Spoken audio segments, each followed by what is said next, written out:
event is called 7 Unanswered Questions. It's an exploration of ethics in participatory research. And in preparation for this session, I looked up the definition of a master class to see where we were. Uh-oh, I didn't. So, a master class features a short introduction from an expert.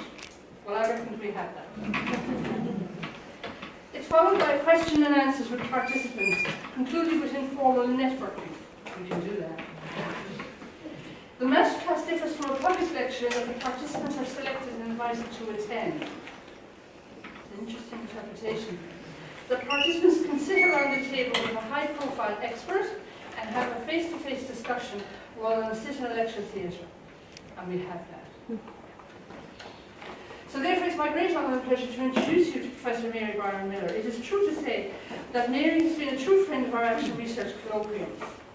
Mary is a professor in the Department of Educational Leadership Evaluation and Organisation Development at the University of Louisville. She is a participatory action researcher and works with both school and community contexts. She has recently completed work on a book on ethical challenges in the context of participatory research with her colleague Sarah Banks from Durham University. These cases focus on 7 major challenges facing researchers working in these more collaborative and democratic research contexts: partnership, collaboration and power, blurring of boundaries, community rights, co-ownership, anonymity, privacy and confidentiality, institutional ethical review processes, social action and social change. And as I was preparing for this talk, I was reminded of the challenges of my own experience of doing participatory research. I remember only too well the challenges I experienced of being asked by my boss at the time. How do I know when you're researching for your Ph.D? And how do I know when you're working for me? I didn't know Professor Mary Brydon-Miller back then, nor did I have access to her inspiring insights on such issues. If I had, I might have given a more academic answer based on this masterclass. Or perhaps I should have been better able to reassure them with a few lyrics from my old Kentucky home. Weep no more, my lady, or weep no more. We'll sing one song for our old Kentucky home, my old Kentucky home far away. Instead, I found myself saying, you'll just have to trust me. To no tune at all. In hindsight, this explains how this challenge periodically surfaced throughout the duration of my studies, such that I almost missed it when my studies were complete. And so I hope you will firstly enjoy this masterclass session, and secondly, I hope you'll get an opportunity to learn more about how to handle the variety of challenges associated with participatory research. I wish you a very interesting and lively masterclass on this very hot sunny day. As the old song says, the sun shines bright in Kentucky. There we go. Thank you very much, Mary. Thank you, and thank you all for coming. And, you know, living in Ireland and getting a day like this, the fact that you all were willing to come out and listen to this at all is a testament to your dedication to the field. So thank you all for being here. As Mary said, I've been working on this book about ethics and participatory research in health and social well-being with my good friend Sarah Banks from Durham University. So a lot of what we're going to talk about today is based on the work that Sarah and I have been doing over the past couple of years, drawing from that book. And drawing some case studies that are included as part of that book. And I'm going to put you to work thinking about that. That's where the unanswered questions come in.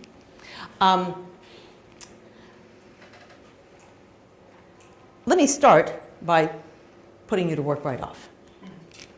Oh, wait a minute, where did it go? There's supposed to be a picture in there.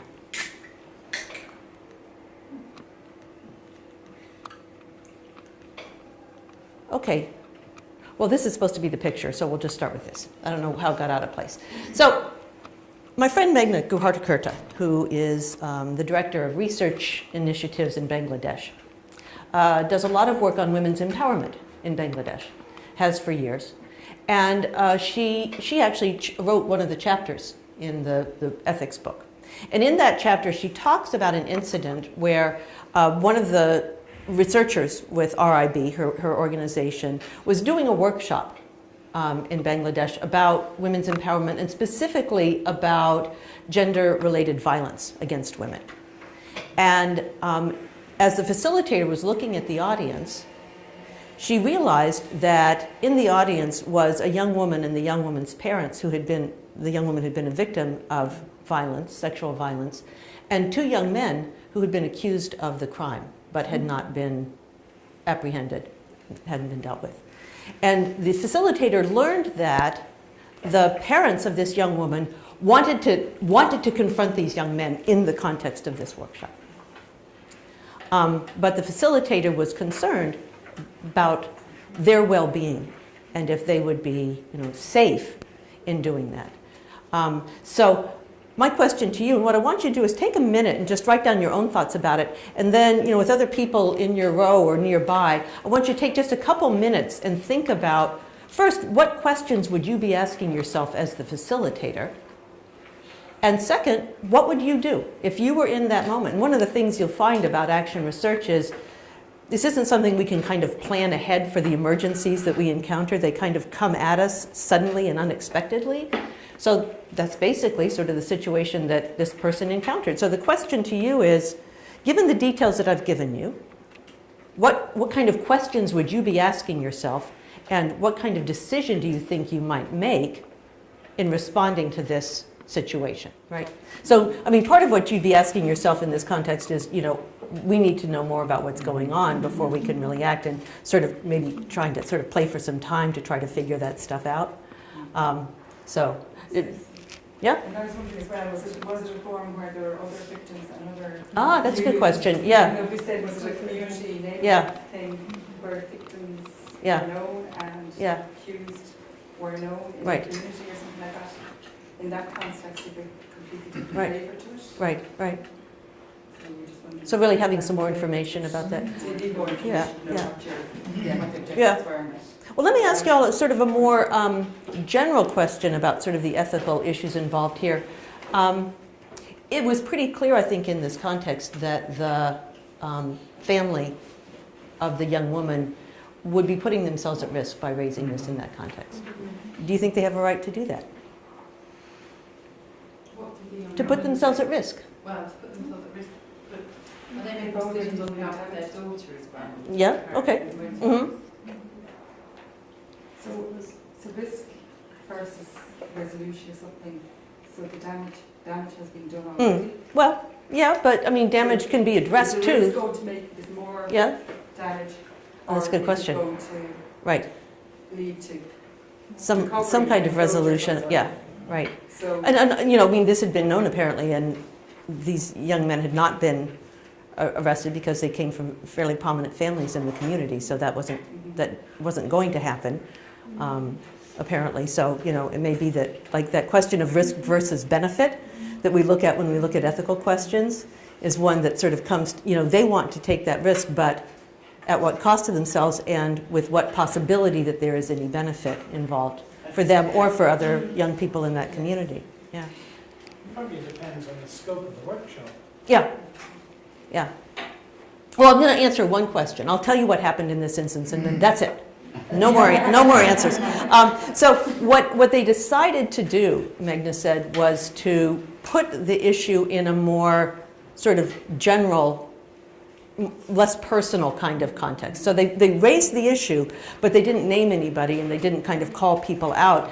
And then they did report it to the authorities with no response from the authorities. So, in terms of that question of risk versus benefit, it appears that they probably made a good decision, but, we never know. So, okay. And I didn't even know that this is what a master class was how it was supposed to operate, but apparently I just intuited this because there's going to be a little bit of stuff and then lots of questions and work for you to do.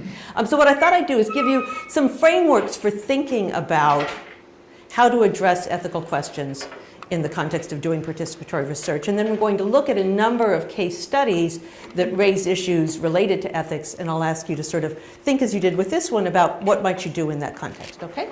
So first, when we think about ethics in participatory research, there's sort of four general ways in which you can kind of think about it, right? The first is sort of abstract principle-based approaches. So if we're reading, sort of what we would read about in philosophy texts about ethics, right? The second is regulatory and compliance-based approaches. For those of you who, how many of you have been through human subjects review processes as part of your research? I see these kind of weary nods. So that kind of compliance-based approach is what we encounter when we do human subjects review processes. Then there are sort of context-based and situationist kinds of approaches, and that's sort of what we were getting at in this last case that we started examining. You know, what's the context? What's going on? You know, what's going to be accomplished? Who are the participants? Where did they come from? All of those kinds of questions. And then finally, sort of character and relationship-based approaches to thinking about ethics, which kind of got sidelined, I think, for a long time as we were trying to come up with sort of more abstract rules to follow. But I think we're sort of having a resurgence in things like virtue ethics and looking at sort of issues of character and dispositions and who are we as researchers and what values do we bring to the research process, whether we think about that as feminist researchers or we think of that as communitarian kinds of approaches to ethics or covenantal ethics, which is something that I learned about from my friend Anna Inge Hilson. All of those approaches kind of really call upon us to reflect on our own value systems and how we enact those values in our research practices. And I'd say that what we're going to talk about today is primarily sort of bridging that context situationist kind of approach with the character-based kind of approaches and trying to integrate those in what we're doing. So, and Mary sort of mentioned this in her introduction, in the ethics book that Sarah and I did, and this is largely Sarah's work, so I want to give credit to her for this. She outlines 7 different general arenas in participatory research in which ethical issues might arise. And it's helpful because then I think when you're in a project or working on a research study, you can kind of, you know, almost sort of touch base with each of those arenas and say, okay, what's going on here, here, here, here, and here, as a way of just keeping you alert to any ethical issues that might arise during your study. And we're going to draw upon a case study from each of these arenas. So I'm not going to say a lot more about them right now, and I've got a handout that you can look at that will sort of remind you as we go through all of this. But just so you have a sense that there's like, you know, when we do more conventional forms of research and it's kind of like, okay, I've got an experimental and a control group, and if I select people randomly and put them in the groups and I'm not, you know, sort of doing anything terrible to them, I'm good to go forever, right? But that's just not how this kind of research works. Now, this is a piece that my friend Alfredo Ortiz, who is a participatory researcher out of San Antonio, Texas, and I have been working on thinking about the different roles that action researchers play.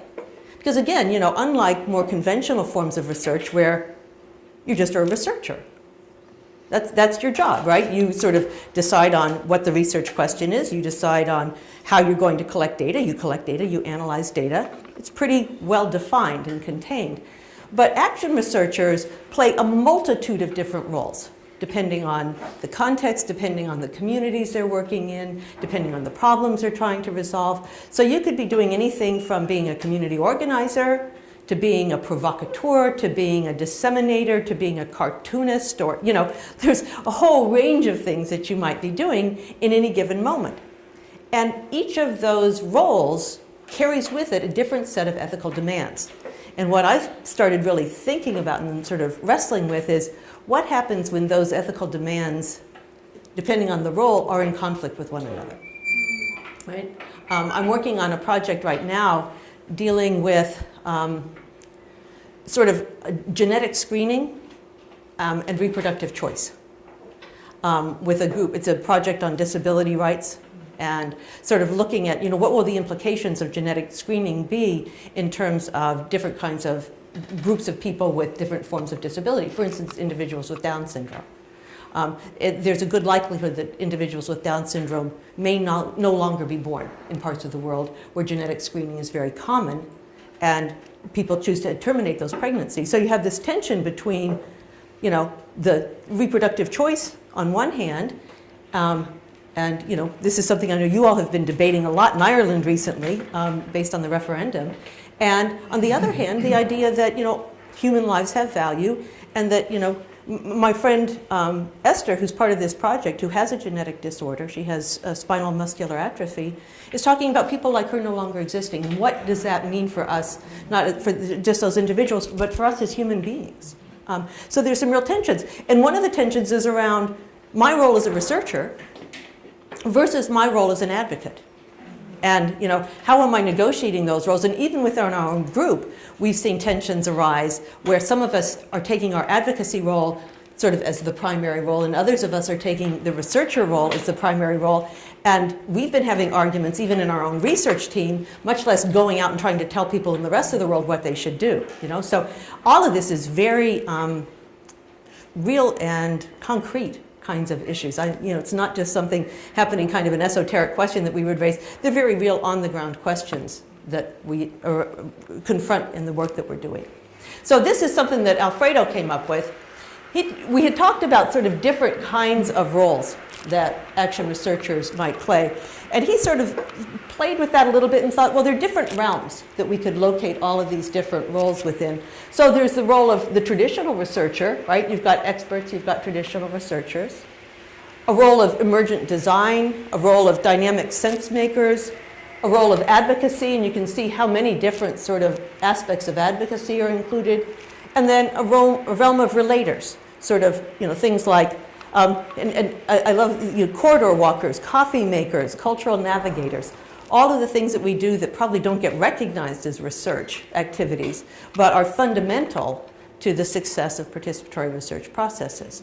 And it's interesting because most research training programs don't include coffee making.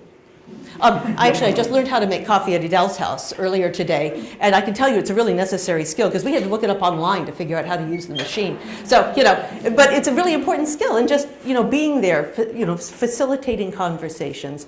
Those are things that, when you take, how many of you learned any of that in a research methods class that you took? We don't learn anything about organizing, we don't really learn anything about disseminating knowledge beyond publishing journal articles in peer-reviewed ranked journals. So the idea of creating films or going out to community meetings and hosting those are things we just learn, while we're doing it, kind of, building the plane while we're flying it most of the time. But each of those different tasks raises a different set of ethical issues. And one of the things that Alfredo and I are working on now is the idea about, where in action is knowledge generated? Where, when we're engaged in participatory action research, where does the knowledge generation sort of arise from? And what kind of knowledge are we generating when we engage with these ethical issues? So keep your eyes open for that. That's the next thing we're supposed to be doing. Now, this is a tribute to one of my dearest friends, who happens to be in the audience, my friend David Coghlan. David gave me a wonderful book called Justice for Hedgehogs, and by Richard Dworkin. And we sort of have used that idea of hedgehogs and, the idea that the fox knows many things, the hedgehog knows one big thing. And a couple of years ago, I did a presentation that I really loved called What Happens If You Cross a Fox and a Hedgehog? And the idea was that action researchers are like foxes, right? We have all these different skills, like I said, all those different roles. We're able to do many things. We've got lots of tools in our toolkit. But that's not enough. We need the one thing that the hedgehog has, which is the idea of valuing. And David has outlined a really beautiful process for valuing that I wanted to also share with you as one of the tools that you can use as we're confronting these ethical issues. So again, this is all David's. So he says that the first stage is experiencing the situation. And when I think of that, you can correct me and throw something at me if you want. You're well placed to toss things. The idea of trying to do that without prejudging or jumping to an action, but simply being receptive in the moment and understanding what's going on. And I think the kind of questions you were raising about that case study were questions that suggest that role of experiencing the situation, understanding what the dynamics are, and taking that all in. The second stage is using sensitivity, imagination, and intelligence to answer the question as to what possible courses of action might be. right? So before we cut ourselves off, we try to really consider, what are all the things that I might do in this situation? So for instance, in that case study that we were examining, one thing we might do is to take those young men aside and talk to them. One thing we might do is to just raise it as a public issue. One thing we might do is to have a conversation with the young woman and her family about what they, there are many options that we might consider. Then reflecting on the possible value judgments as to what the best option might be. How do we weigh sort of costs and benefits and those kinds of things in considering all these various options. And then, and I particularly like this, deciding to follow through on our considered judgment and being responsible for consistency between knowing and doing.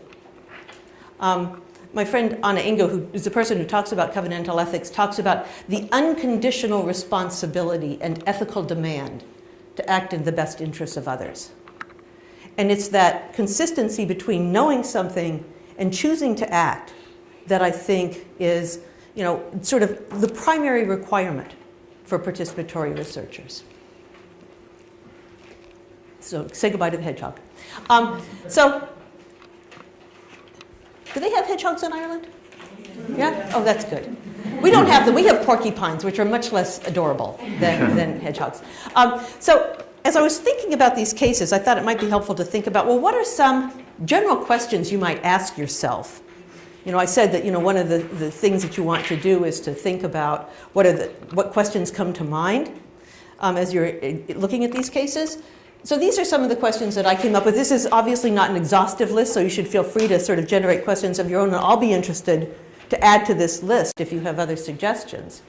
But things like, what are your core values and how are they being reflected in your decisions?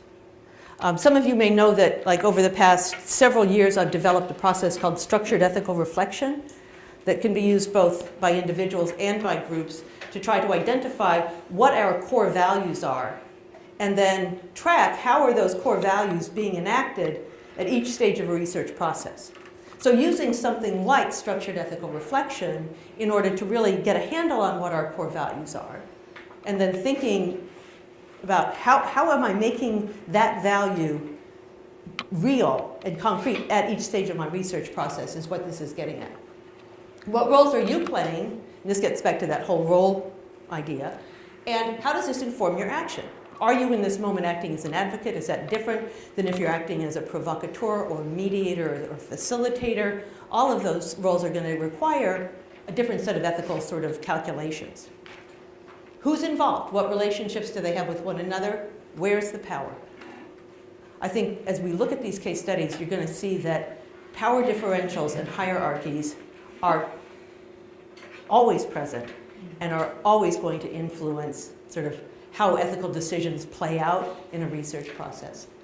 My husband always says, it all comes down to Foucault. Everything comes down to Foucault. This is our dinner time conversation. It's really kind of boring and sad. Is there immediate risk involved? That gets back to the case that we were just looking at. So sort of maybe that question should be first. Is it possible that something is going to happen, that someone might be harmed immediately? If so, it's like, if we had like a little, one of those little diagrams, do this, take care of that, and then go back and think about everything else. Whose responsibility is it to respond?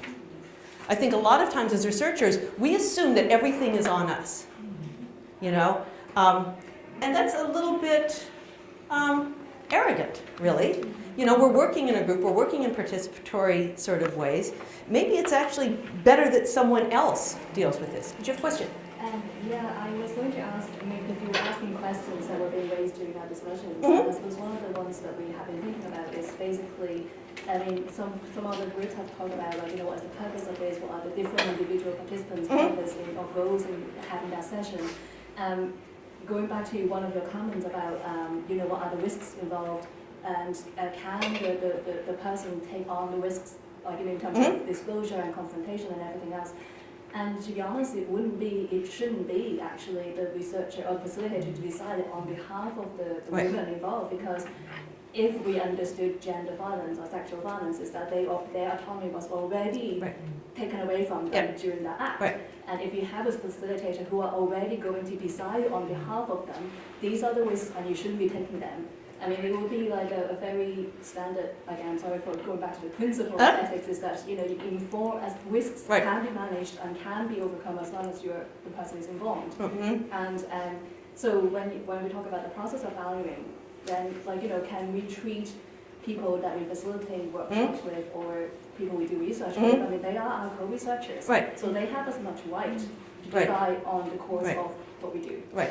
And interestingly, a lot of the time human subjects review committees will not only take away the right of the researcher to make those decisions, but the right of the research participants and co-researchers as well, right? Somehow all of the sort of ownership shifts to a totally external body that doesn't know the context, doesn't know the people, hasn't been involved in the project, just has a set of rules, and is frankly, at least in our case, a lot more interested in liability control than they are in ethics and moral decision making, and that's where it ends, So we got a whole chapter on woofing about that.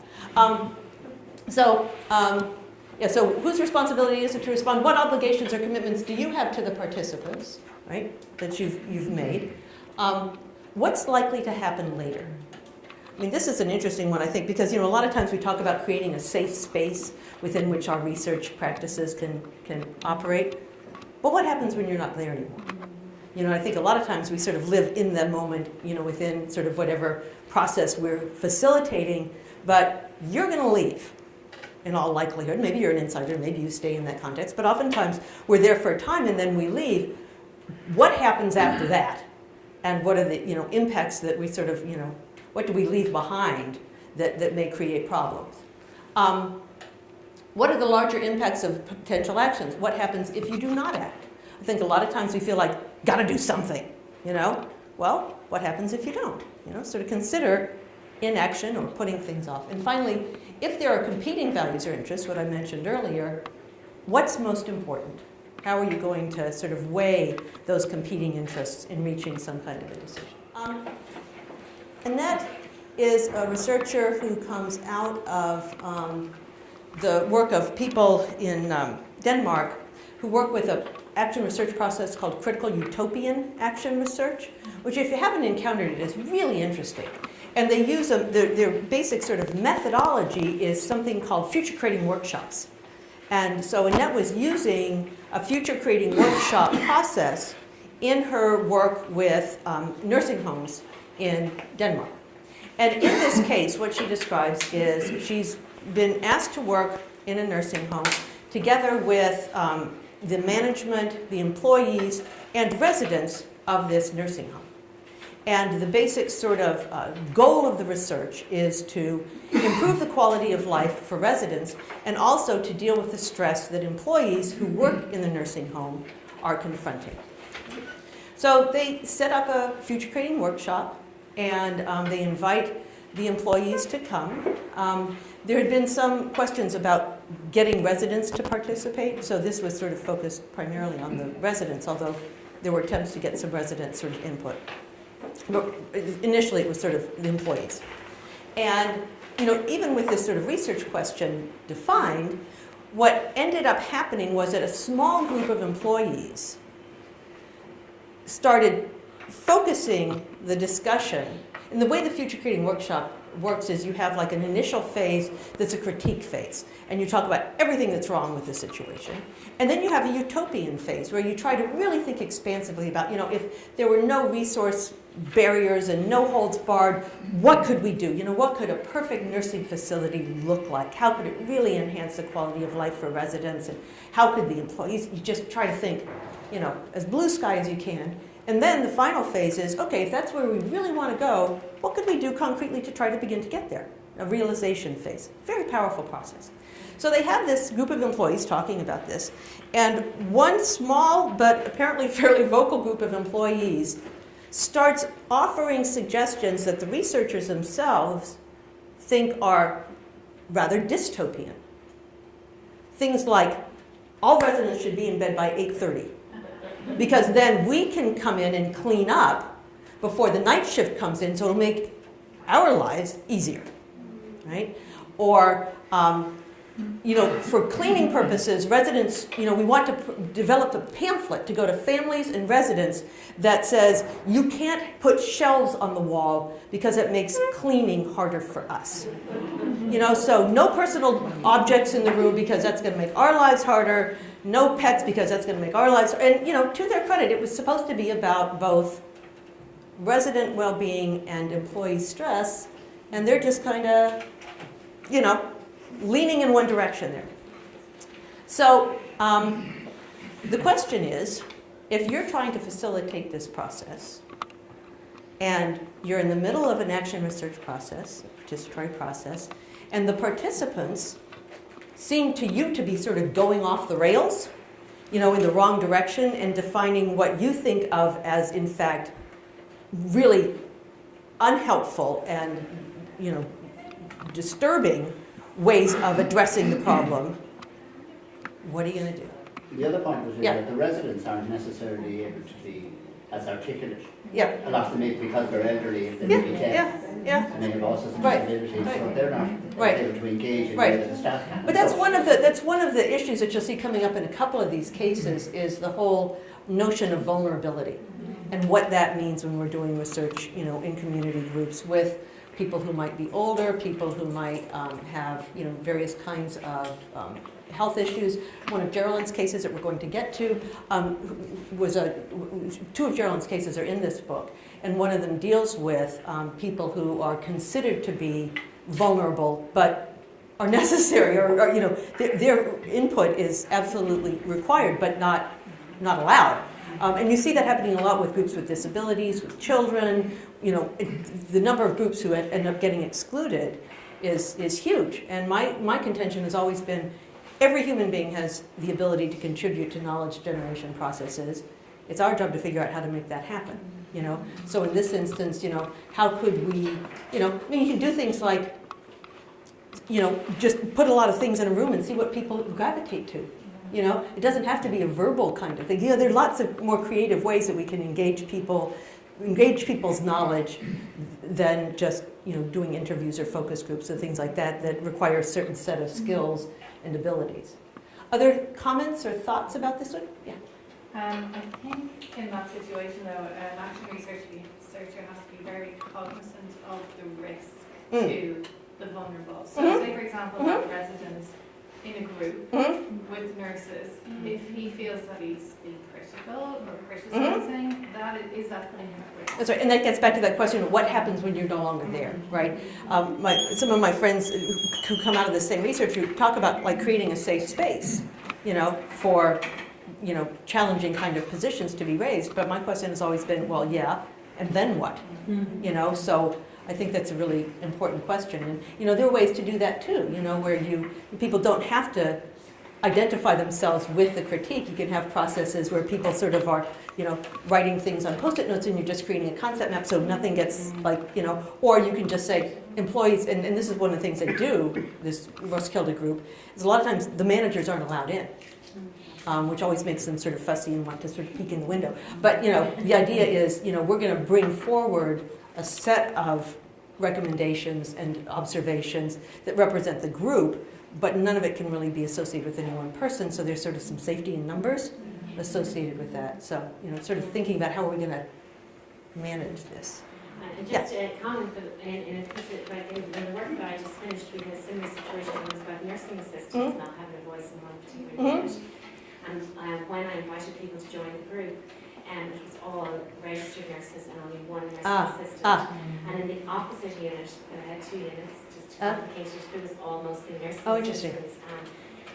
So the nursing assistant almost became like a vulnerable person in the group because when he spoke, it was, everyone knew it was his voice and his. So one day he said, and I thought it was very brave, he said, we need to hear the voices of other healthcare assistants. But they hadn't, the group was now established, so what to do. So the action was we had a focus group where we invited the healthcare assistants to come. And we agreed then that I would facilitate that focus group and I would bring that back to the main group. And that was really powerful because actually out of that what happened was the nurses who were on the group kind of thought, God, we didn't realise they knew all that stuff, or were challenged about that stuff, or we didn't think they felt that way. Right. But I brought it back as the voice to the group, so it wasn't, and it worked really well, and I felt just got their voices heard. Right. And so the one nursing assistant then within the group became more empowered because he had actually encouraged the voice of the others. Oh, very good. This is a case by Catherine Wilkinson, who, a young Ph.D. researcher who was working in the UK with a youth radio station. And she's a fairly young person and felt like she had a lot in common with the young people who were volunteers and staff at this radio station. And, rather than sort of coming in as the expert researcher, she wanted to sort of redefine her role as a researcher as being more a friend, researcher as friend, as opposed to researcher as expert. And so she really made a point of getting to know the young people who were, working at the station and volunteering their time. She friended them on Facebook, so there were sort of some social media interactions. She'd go out, and go to a movie with them, things like that, just to sort of, you could see this as sort of utilitarian in the sense of I'm establishing rapport. But I think there was an element of that, to be honest. But I think it was also a genuine sense of we have a shared interest in radio and music, and I believe in giving young people voice. We're all in this together. Let's do it. Let's make it happen. And because it was her PhD research, she was taking the primary lead in terms of things like writing things up.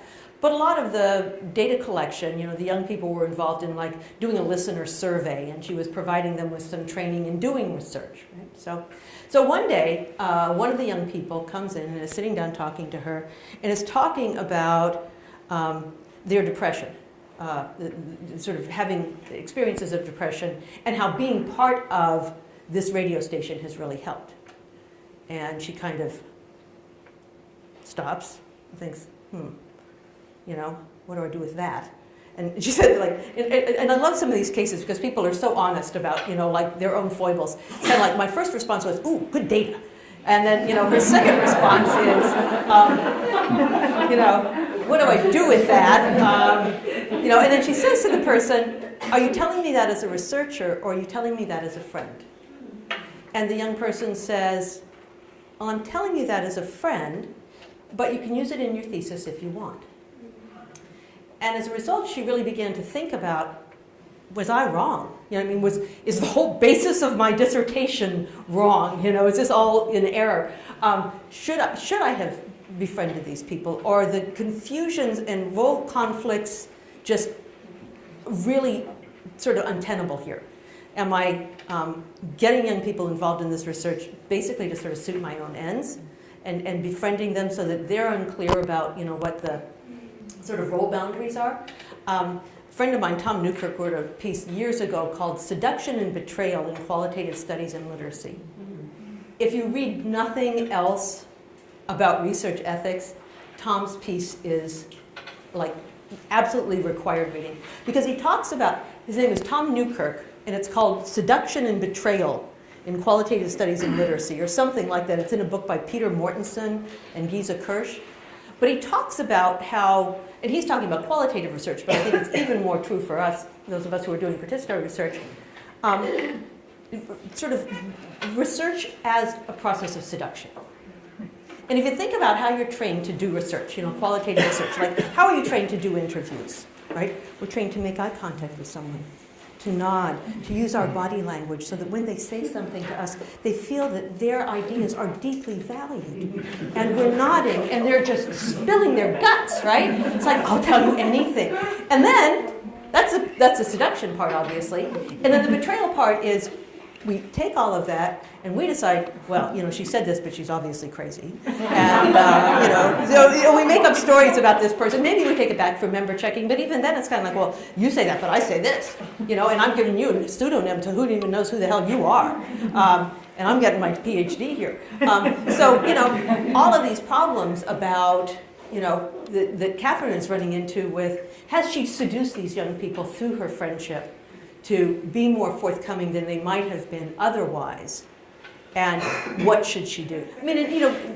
David writes a lot, as you probably all know, about insider action research and doing research in your own organization, which, when we think about being a friend, being a colleague, it can happen if you're an outsider coming in, the different dynamics as it was with Catherine, but if you're working as an insider, those dynamics are going to be there and continue to be present, after the fact. So I think this is particularly sort of relevant for those of us who are doing that kind of work.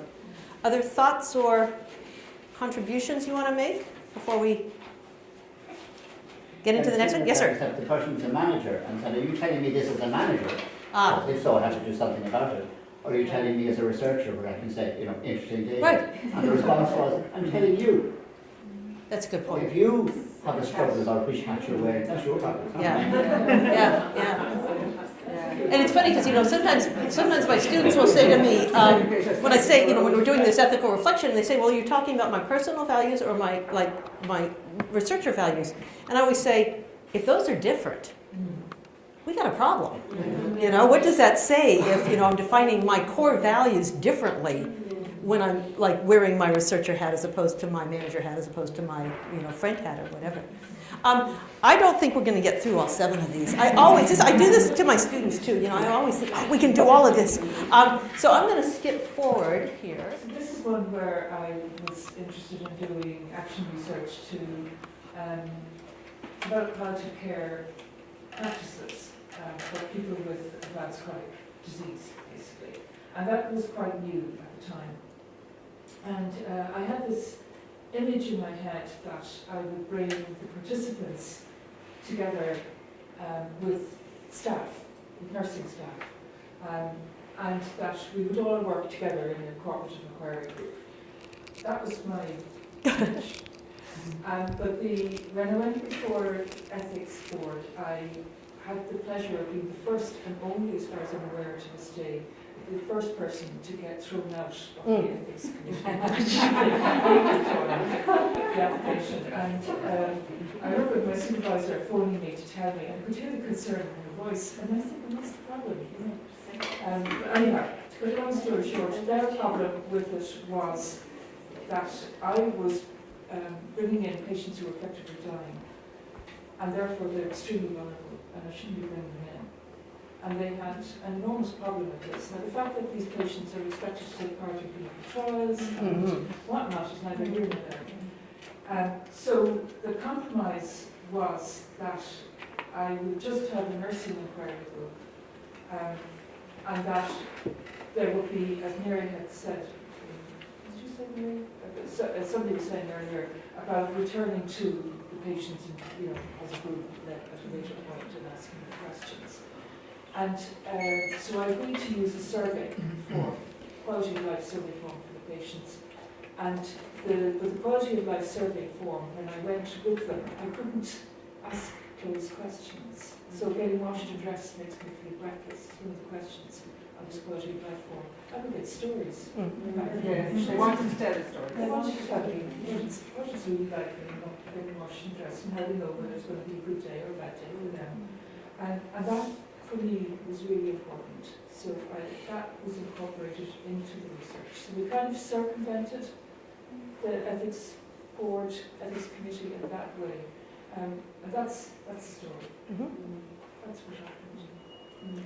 So if it's you, and you get to the point that Geraldine got to, what do you do? Sort of going back, you get this negative answer from the ethics board. The nurses that you're working with, as I understand it, the other sort of co-researchers are saying, and I understand what they're saying. They're kind of saying, we want our research to be taken seriously. The only kind of research people are going to take seriously is more standard research. Geraldine is thinking, we're here to do action research. That was one of the biggest part of the problem, was that the nurses who were with me when I was developing the application, they were coming in as co-researchers, but they weren't effectively acting as co-researchers at that point in time. So how do you work with people in a way that is fully respectful to what they want? And I could fully respect why they wanted to go down the traditional research road when the ethics board had already said no to us. They wanted to go down the traditional road because they felt we've got legitimacy in our voice if we do that. So So how would you challenge that? Dilemma from the- There you go. So So did you have to get consent from all those people then? Yeah, consent, you have to get them together before you could actually do the qualitative piece. Yeah. of it. And then you say, well, I have done that already. Yeah, exactly. Exactly. And the patients were brilliant. They fully understood that that they were answering these questions in a particular way, and they tell the story. Yes. They were brilliant about that. Yeah. Yeah, understood the system better than I did. Yeah, so the nurses were one of the biggest challenges, just in generating that atmosphere of research. So if you have 3 minutes to come up with an answer to Geraldine's problem about how to sort of get these voices represented, in the context of trying to work through a human subjects review process and with co-researchers, you've got 3 minutes to come up with an answer for it. One of the things, I'm speaking a bit often, but it is that these are not just research projects, they're actual research projects, and they're designed to address something on its own. And I think that can sometimes be an argument that review boards hear, that this is something that needs addressing without the involvement with this, albeit vulnerable, it would be a much lesser wrong solution. I think one of the questions that came back here, and maybe you can respond to this, Geraldine, is around, you made the comment when you were describing the case about they can participate in clinical trials, right? Yeah. You can take experimental drugs, but you can't talk to somebody. Yeah. So what was the rationale behind that? I think the rationale was purely that the trial would be traditional research with loads of very clear boundaries. And that what I was looking for was something that didn't have clear boundaries. Yeah. I think probably that was it. Yeah. I'm sorry, I don't know you. Kathy? Kathy made a comment about, you want to sort of say what you were talking about sort of what they were trying to accomplish with the... Oh, well, yeah, I mean, it sounded like to me whoever was on your IRB had no clue what participatory research was. And that basically what they wanted to do was just keep doing what they were always doing and just keep the fence up between the subject and the researcher. That was where they were comfortable with their bounds. I did hear afterwards it was a solicitor on the... Well, it's always the lawyers, right? I had my first day when I was serving on the institutional review board at my former institution, because there's always an attorney, right? That's required, at least in the United States. And we were talking about this prison study, and I was talking about how I thought that the protocol should be translated into Spanish because there was this fairly significant Spanish-speaking population, and those people should have the opportunity to participate in the study because it was about improving prison life. And the attorney on the board, who had been, he had done it for years, gratis, and he showed up all the time. He was, really dedicated. But he looks at me and he says, "You're talking about ethics. We're talking about the IRB." Yeah. And it really stuck with me that, that is in fact not their charge. They have a very narrow set of responsibilities and expectations, and they are fulfilling those. The rest of us has said, "I've done my ethics, now it's done," So it was a real lesson for me in what they are and are not supposed to be there for. So this is by Jasmine Chen, who was working with a group of immigrant and refugee women and in Australia, if I'm remembering. And they were trying to do a project. They were working in a nonprofit organization that focused on using a feminist lens to address issues relevant to immigrant and refugee women. And, they did things about education and access to healthcare and lots of different issues. But one of the issues that they were dealing with was domestic violence. And they saw this very much within an advocacy role about addressing the problem of domestic violence that was experienced by immigrant and refugee women. And so, they're doing some focus groups and some different kinds of things, and she's got this one participant who's been very active, facilitated meetings, really engaged, and they're driving home one day, and just, she's driving her home from a meeting. And so it's not sort of on the record part of, the focus group or something, it's just conversation. And the woman was saying, yeah, but women ought to have some common sense. If your husband comes home drunk, don't start a fight. That's just stupid. And Jasmine is kind of like, that's not the feminist answer. The feminist answer would be, that it's never right. The person, you're always responsible for your actions. Women should not be victimized in this way. And they, all of this sort of feminist stuff, I'm sure, is just rolling around in her head. And she's trying to decide, do I talk to her as a researcher? Do I talk to her as an advocate? Do I talk to her as a friend? And what should the nature of that conversation be? And she talks about the fact that, we're, on the one hand, and she's so great because it's really a very balanced case, She really is sort of self-reflective about it. She says, on the one hand, we're supposed to be, and the language is even about, empowering women's voices and hearing women's stories and experiences. And then when you get a story that doesn't fit with your sort of, received wisdom, you throw a fit. Oh, that's the wrong answer because it's not the feminist answer. So the question to you, your final question, is what would you have done if you were in Jasmine's? Well, she wasn't. She was a community researcher. She was a community member. She was a member of this group that was doing the research with them, but she wasn't a trained academic researcher. She was a community research partner who was involved in the research process and had been, sort of doing all of these focus groups and everything. And I think was on board basically, but also I think had, a legitimate way of opening it up that just, the organization seemed to have some pretty, clear ideas, and it seemed non-negotiable ideas about what they thought feminists.